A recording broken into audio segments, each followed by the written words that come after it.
আসসালামু আলাইকুম রহমতুল্লাহি ওয়াবারাকাতু। অনেকের হয়তো মনে হবে যে একই জায়গায় আমার কয়েকটি ভিডিও হয়ে যাচ্ছে।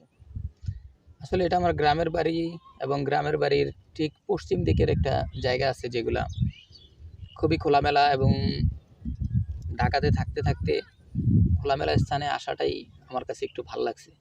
এই জন্য আসলে এক জায়গায় বসে অনেকগুলো ভিডিও বানাচ্ছি।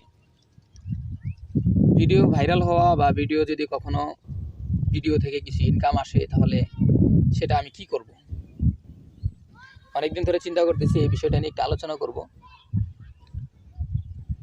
আসলে আল্লাহ তালাই ভালো জানে যে আমি কি করব। পৃথিবীতে কোনো মানুষ বলতে পারে না যে আমার কাছে যদি আজকে 1 কোটি টাকা আসে তাহলে আমি এই টাকা দিয়ে একটা বাড়ি বানাবো, 10 তালা করব। কারণ আল্লাহ তালা তাকে তৌফিক দিবে কিনা সে সেটা জানে না।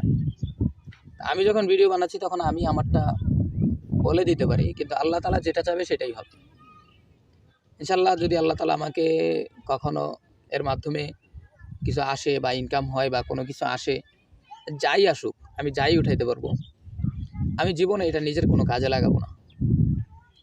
হয়তো কাউকে দিয়ে দিব, নয়তো কোনো মাদ্রাসা, নয়তো কোনো মসজিদ, নয়তো এমন কোনো জায়গায় দিব যেখান থেকে আসলে কখন আমি কোনো কিছু আশা করব না। আর যথাসম্ভব চেষ্টা করব যে এখান থেকে যেটা আসতেছে এই জিনিসটা যাতে আমার এমনভাবে দিব যাকে দিব সেও জানবে না যে এটা কে দিছে। হয়তো বা অনেকের কাছে এটা মনে হইতে পারে যে কেউ যদি নাই জানে তাহলে কিভাবে দেওয়া যায়। আসলে দেওয়ার অনেক পন্থা আছে, সে সম্পর্কে মহান রব্বুল আলামিন সাহাবায়ে কেরামের মাধ্যমে, রাসূলের মাধ্যমে আমাদেরকে অনেকভাবে দেখায় গেছেন। অনেক পন্থা আছে।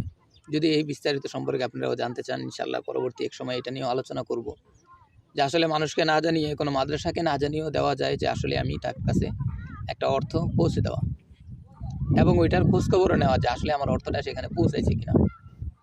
তো এই বিষয়টাগুলো নিয়ে মূলত আলোচনা করা বা কিছু বলার আমার কোনো ইচ্ছা ছিল না। তারপরেও বলতেছি, ইনশাআল্লাহ কোনোদিন আমি নিব না, যাই আসুক। হয়তো অনেকে মনে করবে যে আপনি এমবি দিয়ে আরেকজনেরটা দেখতেছেন, আপনি এমবি আরেকজনকে দিচ্ছেন, সেই হিসাবে আপনিও নিতে পারেন, আপনি নিজের জন্য খরচ করতে পারেন। আসলে আমার কাছে জিনিসটা ওইরকমভাবে জায়েজ বা ওইরকমভাবে বৈধ বলে মনে হয় না, যার কারণে আমি সেটা করব না।